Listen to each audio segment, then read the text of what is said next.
Isang pagbati ng maligaya at masiglang araw, oras at panahon sa ating mga minamahal na mag-aaral, mga masisigasig na magulang at taga-subaybay ng mga bata. Malugod namin kayong inaanyayahan sa DepEd Candon City Teleskwela, Kanlungan ng Kalaman tungo sa kausayan at kaunlaran. Tara na! Ako si Teacher Christine, ang inyong guro sa Edukasyong, Pantahanan at Pangkabuhayan, Agrikultura para sa ikalimang baitang. Handa na ba kayo? Tara, samahan niyo ako sa pagtuklas ng bagong kaalaman. Ang paksang tatalakayin natin ngayong araw ay ang masistemang pangangalaga ng tanim na mga gulay. Ito ay hango sa most essential learning competency na isasagawa ang masistemang pangangalaga ng tanim ng mga gulay, pagdidilig, pagbubungkal, at paglalagay ng abonong organiko. At ang layunin natin ngayong araw na ito ay una, nalalaman kung papaano magdilig, magbungkal ng lupa at maglagay ng abonong organiko sa mga pananim. At natutukoy ang mga masistemang pangangalaga ng tanim ng mga gulay. Bago tayo magsimula, narito muna ang mga ilang paalala. Una, makinig at manood ng mabuti.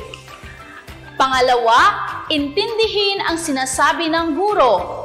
At pangatlo, maghanda ng papel at panulat na magagamit upang maitala ang mga mahahalagang konsepto ng ating aralin at sa pagsagot ng mga pagsasanay.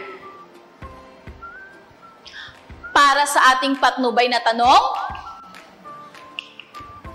ano-ano ang mga kailangang gawin upang maging matagumpay sa pagtatanim ng mga halamang gulay?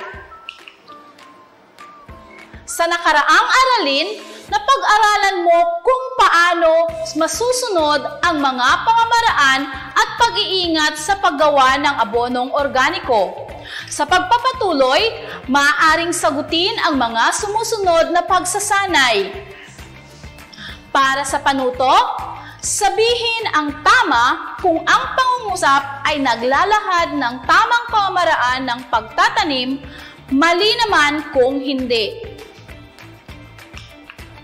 Para sa unang bilang, gumamit ng kahit anong kasangkapan sa paggawa ng abonong organiko.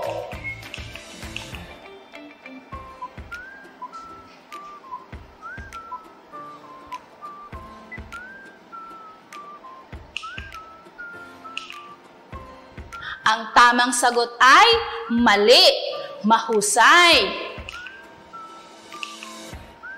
Pangalawa, gumamit ng guwantes, mask, bota, plastik na pampatong sa damit at kasuotang may mahabang manggas habang nagtatanim o naglilinis sa lugar.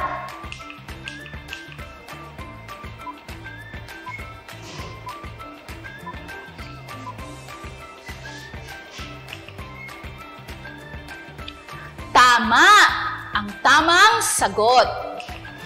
Pangatlo, hindi na kailangang maghugas ng kamay pagkatapos gumawa ng abonong organiko.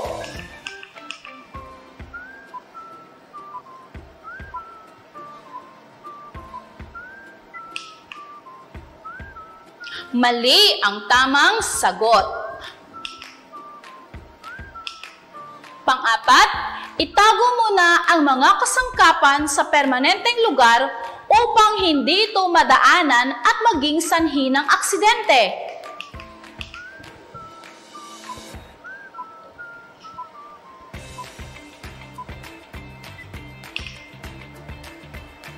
Ang tamang sagot ay tama. At panghuli, gumamit ng sombrero o anumang pantakip sa ulo, lalo na kung matindi ang sikat ng araw.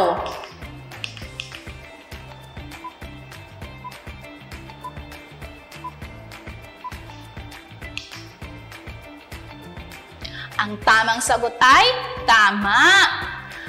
Sadyang napakagaling ninyo mga bata. Labis ninyo akong pinapahanga. Binabati ko kayo. Maraming paraan ang pwedeng gawin sa pag-aalaga ng mga tanim, ngunit kadalasang ginagawa ay ang pagdidilig, pagbubungkal palagi ng lupa at paglalagay ng abonong organiko. Wala nang hihigit pa ang mga gawaing ito. Narito ang ilang mahahalagang bagay na dapat mong malaman tungkol sa paghahalaman. Mga masistemang paraan sa pagdidilig ng pananim. Una, diligan ng tanim sa umaga. Sunod, gumamit ng tabo at dahan-dahang ibuhos ang tubig sa tanim. Sunod, ang hand watering ay mainam sa maliit na taniman. At panghuli, matapos madiligan ang gulay, maghintay ng 15 hanggang 20 minuto bago diligan muli dahil ang unang pagdilig ay natutuyo kaagad. Narito naman ang masistemang paraan ng pagbubungkal ng lupa. Una, gamit ang bolo, farmer's claw o hand trowel, palambutin ang lupa. Pangalawa, panatilihin ang pagtanggal ng mga damo sa mga paligid ng halaman. Pangatlo, pinupinuhin ang mga malalaking tipak na lupa sa pamamagitan ng paggamit ng bolo at rake.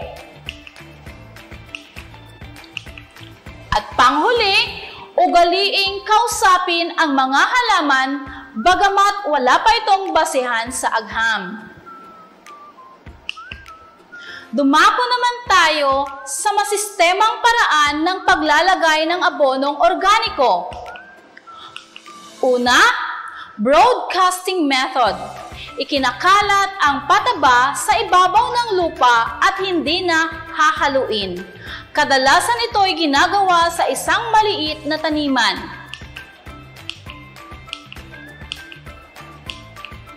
Pangalawa, side dressing method. Ang abonong organiko ay inilalagay sa lupa malapit sa ugat ng halaman sa pamamagitan ng kamay o isang kagamitang nakalaan para dito. Pangatlo, foliar application method. Ito ay ginagawa sa pamamagitan ng pagdidilig o pag-i-spray ng organikong abono sa mga dahon ng halaman. At pang-apat, basal application method. Paglalagay ng abonong organiko sa pamamagitan ng paghahalo ng pataba sa lupa bago itanim ang halaman. Maliban sa masistemang pamamaraan sa pag-aalaga ng mga tanim, dapat din isaalang-alang ang iba't ibang pamamaraan para sa iyong kaligtasan. Ibang pamantayan sa pangangalaga ng tanim na dapat nating isaisip. Una, gumamit ng mga kasangkapang nasa maayos na kondisyon. Sunod, tiyaking angkop ang kasangkapan na gawaing panggagamitan. At gumamit ng guwantes, mask, bota, plastik na pampatong sa damit, at kasuotang may mahabang manggas habang nagtatanim o naglilinis sa lugar. Ano-ano ang mga kailangang gawin upang maging matagumpay sa pagtatanim ng mga halamang gulay?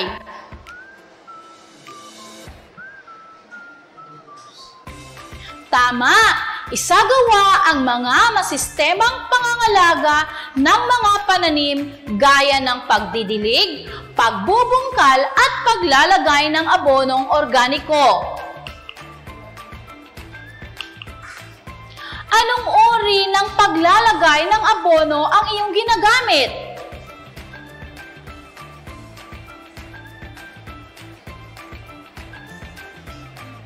Tama! Basal, foliar, side dressing at broadcasting method ang mga uri ng paglalagay ng abono sa mga pananim. Kailan mo dinidiligan ang iyong mga gulay?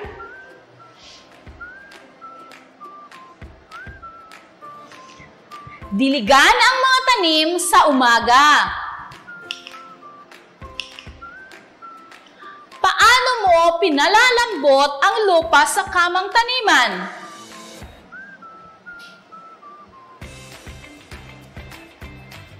Gamitin ang bolo, farmer's claw o hand trowel upang palambutin ang lupang nakapaligid sa halaman upang makahinga ang mga ugat. Narito ang mga dapat ninyong tandaan. Basahin natin ng sabay-sabay. Una, kailangang alagaan ang lupang taniman upang ang mga gulay ay mabuhay, lumago at maging malusog. Sundin lamang ang mga pamaraan sa pagdidilig, pagbubungkal at paglalagay ng abonong organiko. Sunod, huwag mahiyang magtanong sa mga eksperto hinggil sa pag-aalaga ng gulay. At panghuli, gawin ito sa ligtas na pamamaraan. At ngayon, ating ipagpatuloy ang mga ibang mga gawain upang lubos nating maunawaan ang aralin. Handa na ba kayo sa susunod na gawain? Kumuha ng isang malinis na papel at ating tuklasin at sagutan ang mga gawain. Piliin mula sa mga sumusunod ang wastong sagot. Para sa panuto, suriin ang iba't ibang paraan ng pag-aalaga ng halaman. Isulat ang masayang mukha kung ito ay nagpapahayag ng wastong pamamaraan at malungkot na mukha kung hindi. Gawin ito sa iyong kwaderno. Para sa unang bilang, ang paggamit ng organikong abono sa paghahalaman ay malaking tulong upang mapalago ang mga ito at makapagbigay ng maraming ani.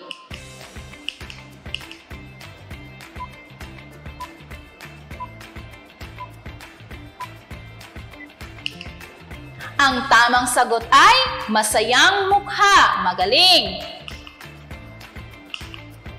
Pangalawa, mahalagang isaalang-alang ang pagbubungkal ng kamang taniman dahil ito ay nakakatulong upang palambutin ang lupa at makahinga ang mga ugat ng halaman.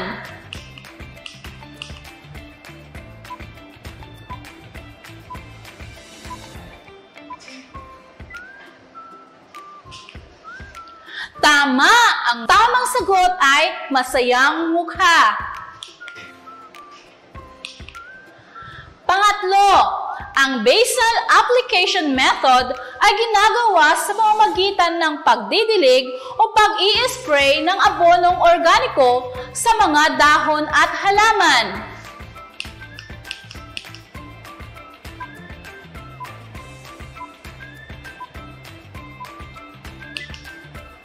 Mahusay, ito ay malungkot na mukha.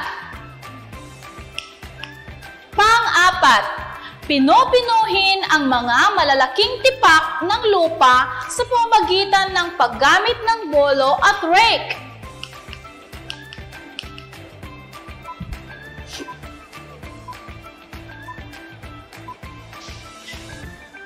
Tama! Ang sagot ay masayang mukha. At panghuli, ang paggamit ng hand watering ay hindi mainam sa pagdidilig ng mga maliliit na taniman.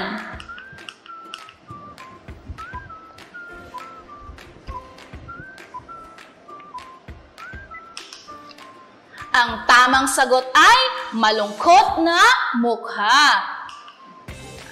Magaling mga bata! Alam kong marami kayong napag-aralan sa aralin natin ngayon. Ating ipagpatuloy ang pangalawang pagsasanay.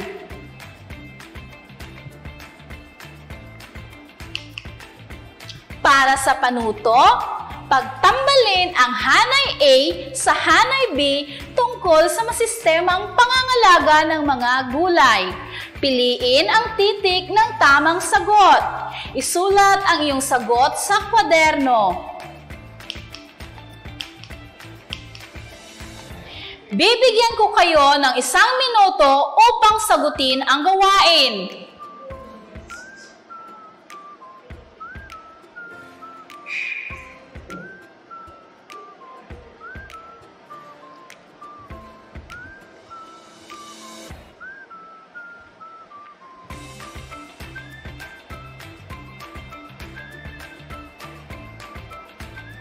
Ubos na ang iyong oras. Napakahusay mga bata.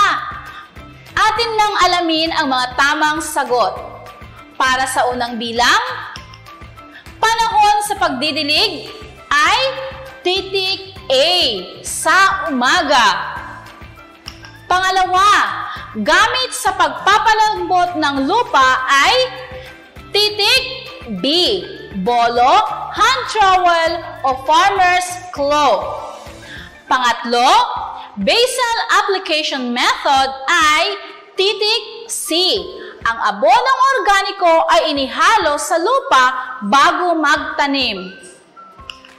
Pang-apat, foliar application method ay titik E. Dinidilig ang abonong organiko sa dahon. At pang-lima, broadcasting method ay titik D. Ikalat sa lupa ang abonong organiko. Binabati ko kayong lahat mga bata. Naway marami kayong napulot na aral sa araw na ito. At para sa karagdagang gawain, magpasama sa iyong kapatid o magulang at magtanong sa may mga taniman na gulay hinggil sa kanilang mga nakasanayang gawain sa pag-aalaga ng halamang gulay. Isulat ang iyong sagot sa kwaderno. At dito nagtatapos ang ating aralin. Sana ay marami kayong natutunan. Muli, ito ang iyong guro sa APP, Teacher Tin, na nagsasabing, itanim sa puso't isipan ang buhay ay puno ng pagsubok, manatiling matatag at huwag magpapatinag. Maraming salamat, hanggang sa muli, paalam!